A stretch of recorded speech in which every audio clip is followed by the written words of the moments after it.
चिमण्यांनो, चिवचिव चिमणी काय ग चिव, वेळ झाली अभ्यासाची, चला हातात वही घेऊ.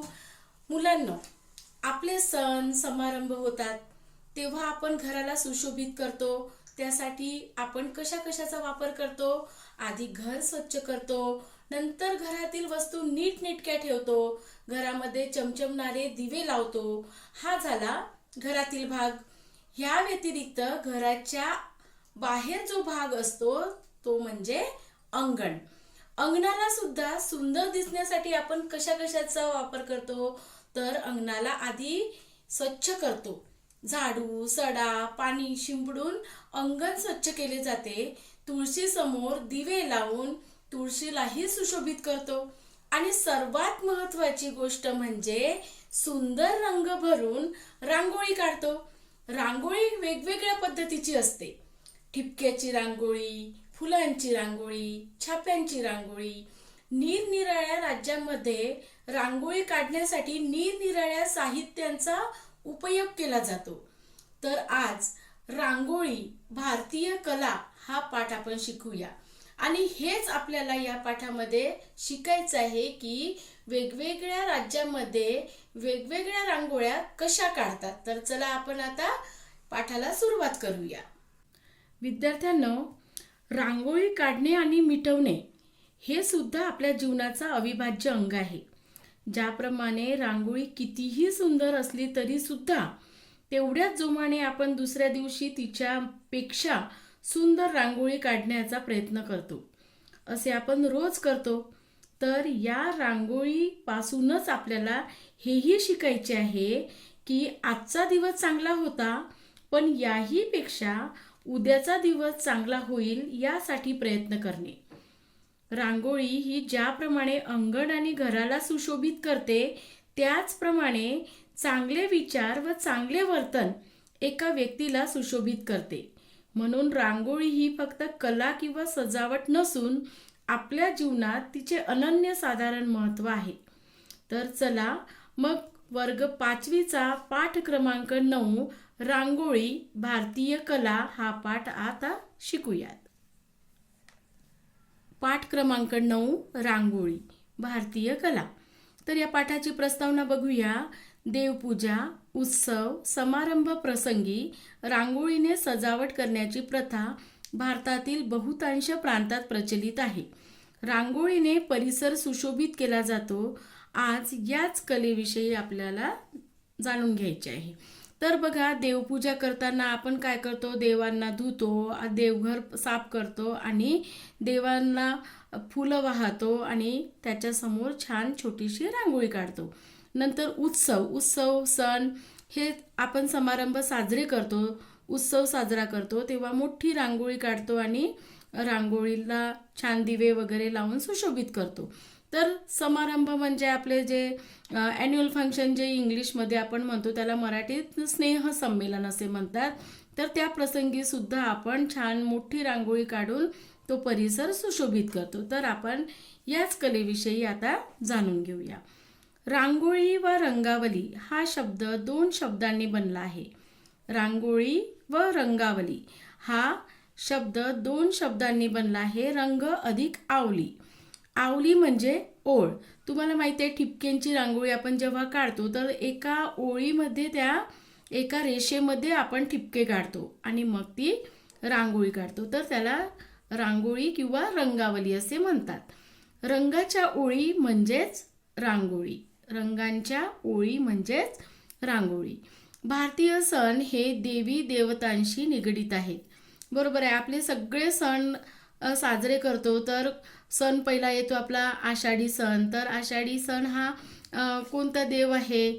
तर पुंडलिक वरदा हरी विठ्ठल आपण असं म्हणतो ना. तर विठ्ठलाची आपण या दिवशी पूजा करतो. तर असे जेवढेही काही सण आहेत, जसे श्रीकृष्ण जन्माष्टमी म्हणतो आपण, तर त्या दिवशी सुद्धा आपण श्रीकृष्णाची पूजा करतो. रामनवमी असते तर रामाची पूजा करतो. दिवाळी असली तर देवीची पूजा करतो. तर अशा प्रकारे जेवढेही आपले भारतीय सण आहेत तर हे देवदेवतांशी निगडीत आहेत. त्यामुळे ते अत्यंत उत्साहाने व पारंपरिक रीतीनुसार साजरे केले जातात. हो की नाही? आपण कोणताही सण साजरे करतो तर त्यासाठी आपण दिवस पाहतो, तिथी पाहतो आणि आपला पारंपरिक रीतीनुसार ते साजरे करतो आणि तेवढ्याच उत्साहाने पण करतो. ह्या पूजनाच्या विधीमध्ये एक महत्त्वाचा विधी आहे व तो म्हणजे रांगोळी काढणे. पूर्वी घराच्या समोरचे अंगण सकाळीच स्वच्छ करून त्यावर सडा, पाणी शिंपून रांगोळी काढली जात असे. घराच्या प्रवेशद्वारात अंगणात रांगोळी काढल्याने दुष्ट शक्ती घरात प्रवेश करीत नाही अशी धारणा आहे. शिवाय स्वच्छता होत होती. रांगोळी तशी अल्पकाळ टिकणारी कला आहे. तर बघा मुलांना, ह्या पूजनाच्या वेळी आपण वेगवेगळे पूजन करतो, जसे देवी देवतांचंही पूजन करतो. तर या पूजनांच्या विधीमध्ये एक सर्वात महत्त्वाचा विधी म्हणजे कोणता, तर ती रांगोळी. रांगोळी काढूनच आपण आपले सण समारंभ साजरे करतो. पूर्वी आधीचे लोक काय करायचे की समोरचं अंगण आहे त्याला पूर्ण स्वच्छ करायचे, त्यावर सडा टाकायचे किंवा पाणी शिंपून रांगोळी काढायचे. तर आपल्या घराच्या प्रवेशद्वारात म्हणजे आपल्या जे आपण घरामध्ये प्रवेश करतो तेव्हा समोरचं जे अंगण आहे, प्रवेशद्वार आहे, तर त्याच्या बाहेर, घराच्या बाहेर आपण एक रांगोळी काढतो. जुने लोक काय म्हणायचे की अशी रांगोळी काढल्याने काय होते, घरात कोणत्याही प्रकारची दुष्ट शक्ती प्रवेश करीत नाही. आणि जुने लोक काही गोष्टी असे सांगत होते, तर ह्या गोष्टीवर पण खूप लोकांची मान्यता आहे आणि खरंच आहे की जेव्हा आपलं घर एकदम व्यवस्थित, सुंदर आणि सुशोभित दिसतं तेव्हा कोणतीही दुष्ट शक्ती येऊ शकत नाही. कारण स्वच्छ घरामध्ये कधीही पॉझिटिव्ह एनर्जी असते, हे माहितीच असेल तुम्हाला. तिथे कोणतीही नकारार्थी एनर्जी येऊ शकत नाही. शिवाय स्वच्छता होत होती, हो की नाही? घराची स्वच्छता, बाहेरची स्वच्छता. तर रांगोळी तशी अल्पकाळ टिकणारी कला आहे. म्हणजे रांगोळी आपण जेव्हा काढतो, अशी जे दगडाच्या भुकटीने आपण रांगोळी काढतो, तर ही काही जास्त वेळ राहत नाही. कधी येणारे जाणारे त्याच्यावर पाय देतात किंवा जास्त हवा आली तर उडून जाते. तर म्हणून ती जास्त काळ टिकत नाही. तर म्हणून आपण रोज सकाळी झाडू पोछा करून आपण परत नवीन रांगोळी काढण्याचा प्रयत्न करतो. रांगोळी रेखाटण्यासाठी निरनिराळ्या सामुग्रींचा उपयोग केला जातो. तर तुम्हाला माहितीच आहे, आपण रांगोळी कशी काढतो, तर एक दगडाची भुकटी असते, त्या दगडापासून भुकटी तयार केली जाते आणि त्याची रांगोळी काढतो. तर दक्षिण व उत्तर भारतात प्रमुखतः ओले किंवा सुके तांदूळाचे पीठ रांगोळी काढण्यासाठी वापरतात. बघा दक्षिण व उत्तर भारतामध्ये प्रमुखतः कशाचा वापर केला जातो, ओले किंवा सुके तांदूळाचे पीठ यांनी रांगोळी काढली जाते. याची रांगोळी काढण्यासाठी वापर केला जातो. तर अन्य प्रांतात चुन्याची पावडर, आपण सुद्धा चुन्याची पावडर वापर करतो. केव्हा करतो बरं का, तर कबड्डी, खो खो अशा प्रकारचे आपण खेळ घेतो त्यावेळेस आपण चुन्याची पावडर वापरतो. रेषा आखण्यासाठी त्याचा वापर करतो. आणि अन्य प्रांतामध्ये सुद्धा चुन्याची पावडर वापरतात. व आपल्या महाराष्ट्रात शिरगोळ नावाच्या दगडाच्या भुकटीने रांगोळी काढली जाते. तर लक्षात घ्या, महाराष्ट्रामध्ये दगडाची भुकटी म्हणजे आता दगडाचं दगडाचे नाव काय, तर शिरगोळ नावाच्या दगडाच्या भुकटीने रांगोळी काढली जाते. तर अंगठा व त्या जवळचे बोट ह्याच्या चिमटीत रांगोळी पावडर पकडून रांगोळी काढली जाते. तर आपण चिमटी म्हणजे अशी चिमटी पकडतो आणि चिमटीने काय करतो, रांगोळी काढतो. अंगठा आणि त्याच्या जवळचे हे 2 बोट यांनी आपण अशी रांगोळी काढतो. तर प्रथेनुसार चालत आलेल्या थेंबांच्या रांगोळीमध्ये थेंब किंवा बिंदू एकमेकांशी जोडून निरनिराळे आकार साकार केले जातात. बरोबर आहे की नाही? आता जसं आपण अशी एका ओळीमध्ये जर आपण रांगोळी काढली तर आपण काय करतो की हे एकमेकांना जोडून याची वेगवेगळ्या पद्धतीने रांगोळी काढतो. तर आता बघा, मी ही असे रांगोळी काढलेली आहे. तर या रांगोळीमध्ये तुम्ही बघा बरं की काय काय तुम्हाला दिसतं. रेषा आहे, मी रेषा काढल्या, नंतर वक्र रेषा काढल्या, अर्धगोल काढले, गोल काढले, चौकोन आदींच्या सहाय्याने रांगोळी काढली जाते. बघा इथे चौकोन आहे, नंतर याला काय म्हणतात, त्रिकोण. हा आहे अर्धगोल. या ठिकाणी मी पूर्ण गोल पण काढू शकते. तर अशा वेगवेगळ्या प्रकारे रेषा आखून आपण रांगोळी काढतो.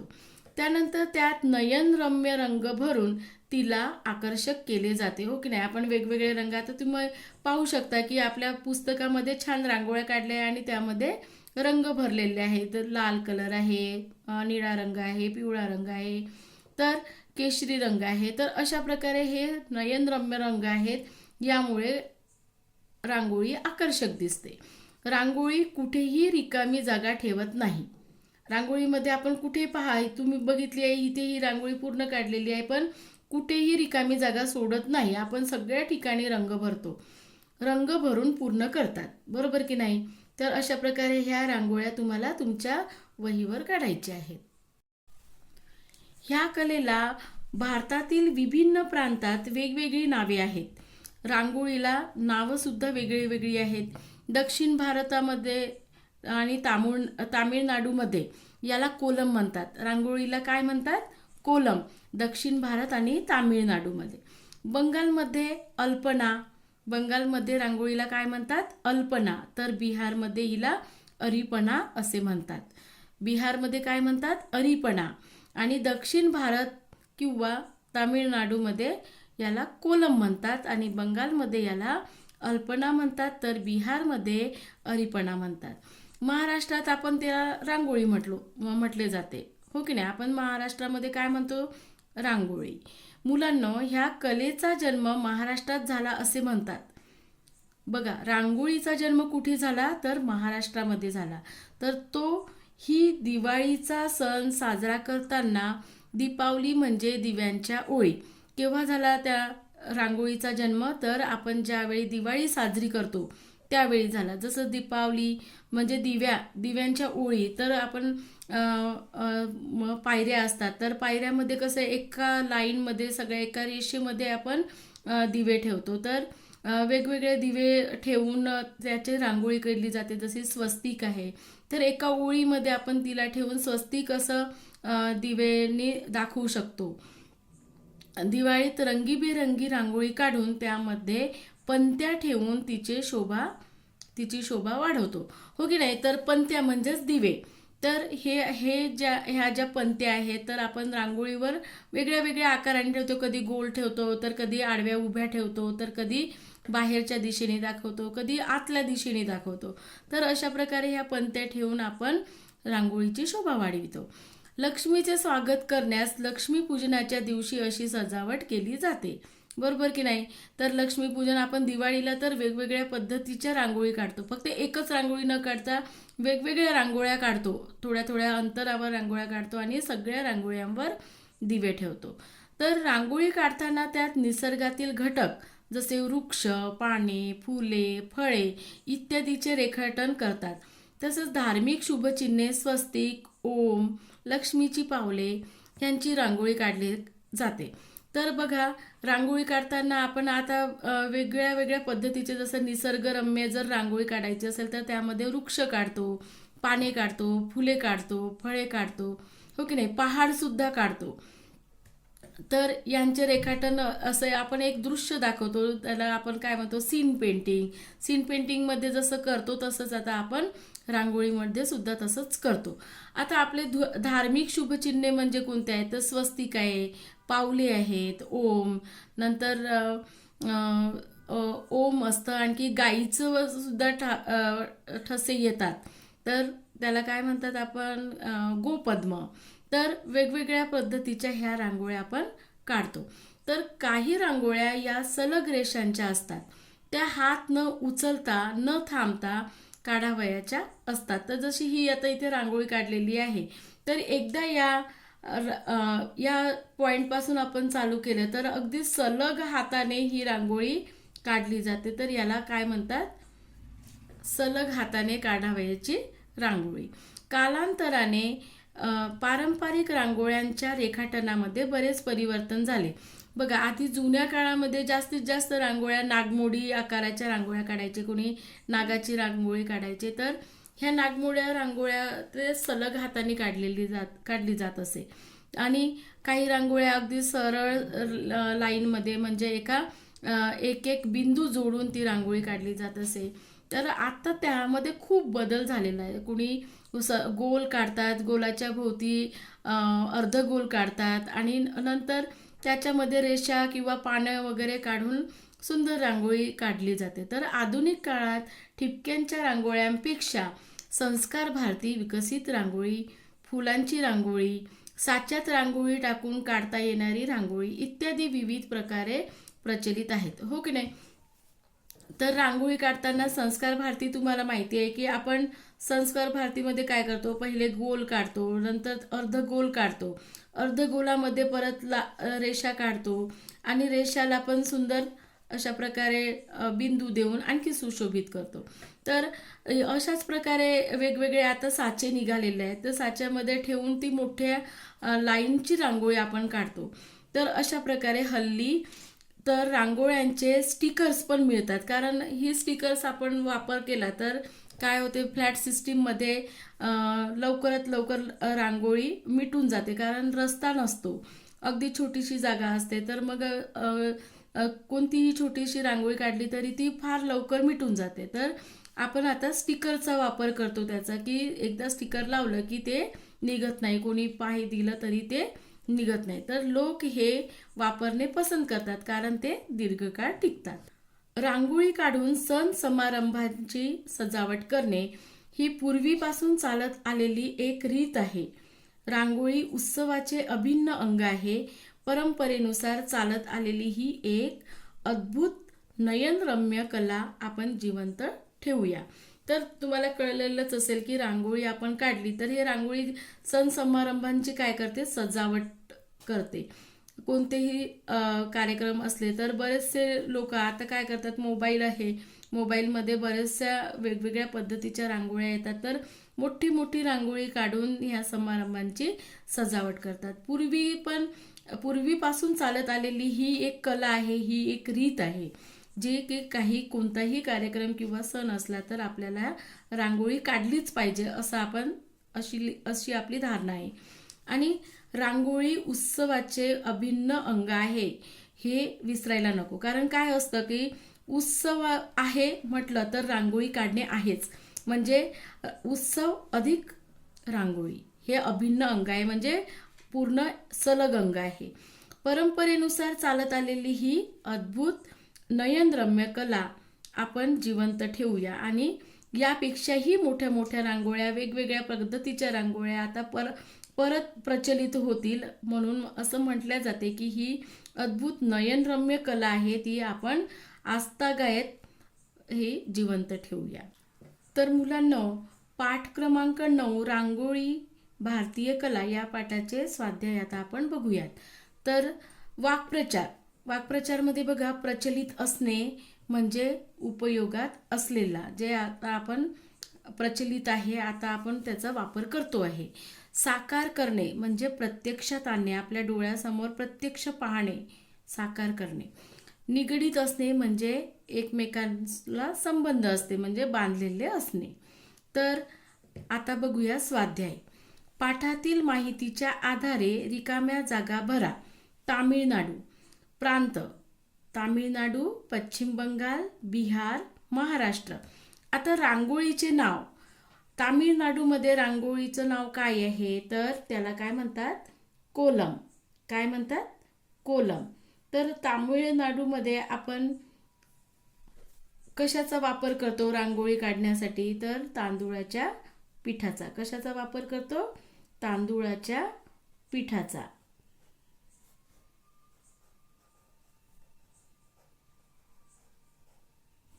नंतर आहे पश्चिम बंगाल. पश्चिम बंगालमध्ये आपण रांगोळीचं नाव काय आहे, अल्पना. अल्पना.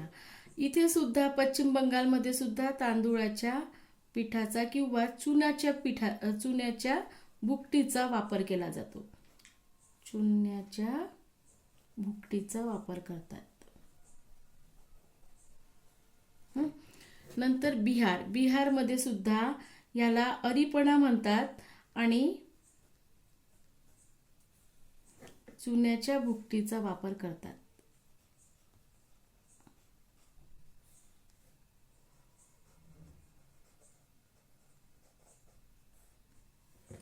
नंतर आता महाराष्ट्रामध्ये आपण रांगोळीचे नाव काय आहे? आपण रांगोळी म्हणतो. आणि शिरगोळ नावाच्या दगडाची भुकटी याचा आपण रांगोळी काढण्यासाठी वापर करतो.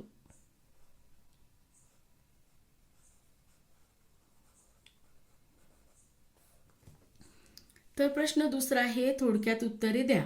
रांगोळी रेखाटण्यासाठी प्रमुख उद्देश काय आहे?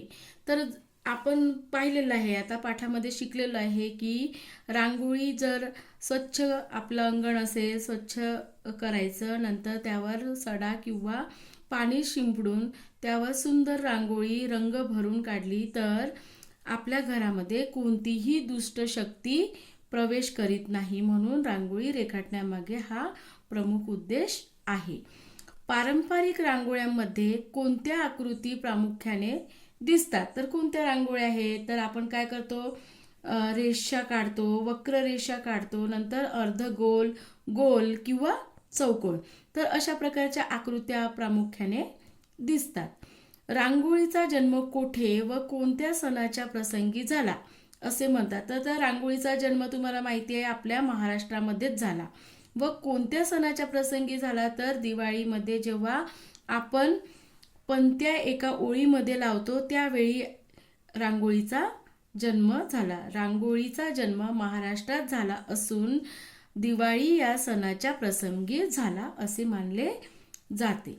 सध्या कुठल्या वेगवेगळ्या प्रकारच्या रांगोळ्या सजावटीसाठी वापरल्या जातात? तर तुम्हाला माहिती आहे आपण काय करतो आता, संस्कार भारती, फुलांची रांगोळी, साच्यात रांगोळी टाकून काढता येणारी रांगोळी, तसेच रांगोळ्यांचे स्टिकर सुद्धा आपण आता वापर करतो. तर अशा प्रकारे सध्या आपण कोणत्या कोणत्या रांगोळ्या वापर करतो? तर सध्या संस्कार भारती, फुलांची रांगोळी, साच्यात रांगोळी टाकून काढता येणारी रांगोळी, तसेच रांगोळीचे स्टिकर या प्रकारच्या वेगवेगळ्या रांगोळ्या सजावटीसाठी वापरल्या जातात. तर आता हे थोडक्यात उत्तर आहे, हे इथे आपल्याला लिहिता येणार नाही, तर तुम्हाला PDF बनवून मी लिंक डिस्क्रिप्शन बॉक्समध्ये पाठवेल, तर तुम्हाला तिथे मिळून जातील.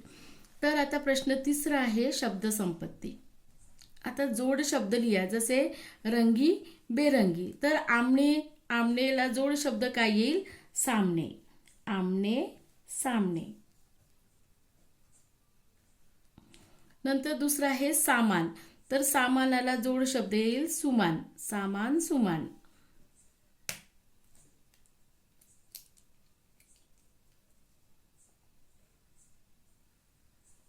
नंतर तिसरा आहे ओळख. तर ओळखला जोड शब्द येईल पाळख. ओळख पाळख. नंतर 4 आहे लहान. लहानला दुसरा जोड शब्द आहे सहान. लहान सहान. नंतर 5 आहे आडवा. आडवा तिडवा. आडवा तिडवा. नंतर 6 आहे आवड निवड. आवड निवड. आता बघा, खालील शब्दांचा वाक्यात प्रयोग करा. आता जसं सजावट, तर सजावट असं एक वाक्य तयार करायचं आहे की सजावट हा शब्द त्याच्यामध्ये येतील. तर आपण तुम्हाला तुमच्या मनाने सुद्धा लिहिता येईल, पण मी एक वाक्य तुम्हाला सांगते. तर सजावट, सण समारंभामध्ये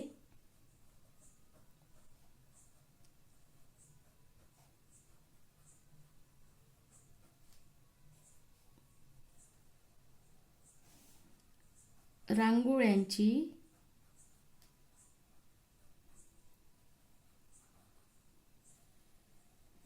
सजावट केली जाते. या व्यतिरिक्त सुद्धा तुम्हाला दुसरे वाक्य बनवता आले पाहिजे. आता हा सजावटला आपल्याला अधोरेखित करायचा आहे. नंतर समारंभ. तर आता सण समारंभामध्ये रांगोळ्यांची सजावट केली जाते. तर आता समारंभ ह्या शब्दाचं तुम्हाला एक वाक्य बनवायचं आहे. तर कोणतं बनवाल? तर आज शाळेमध्ये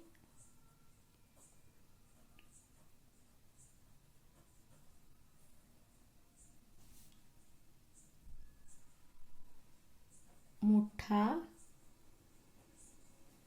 समारंभ आहे.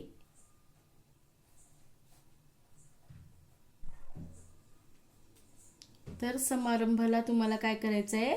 अधोरेखित करायचं आहे. आता परिवर्तन. परिवर्तन म्हणजे बदल. परिवर्तन म्हणजे बदल. तर आता याचं एक वाक्य करा. तर आपले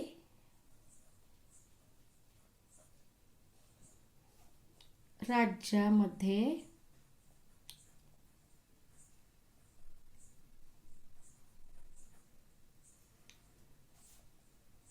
वेगवेगळे किंवा निरनिराळे परिवर्तन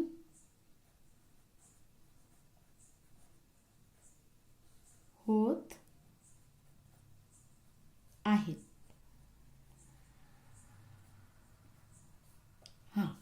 आपल्या राज्यामध्ये वेगवेगळे परिवर्तन होत आहेत. तर परिवर्तनला आपल्याला काय करायचं आहे? अधोरेखित करायचं आहे. आता प्रवेशद्वार. प्रवेशद्वार म्हणजे आपलं समोर जेव्हा आपण आतमध्ये घरात येतो त्याला प्रवेशद्वार म्हणतात. तर प्रवेशद्वाराचं आपल्याला एक वाक्य तयार करायचं आहे. आपले प्रवेशद्वारा समोरील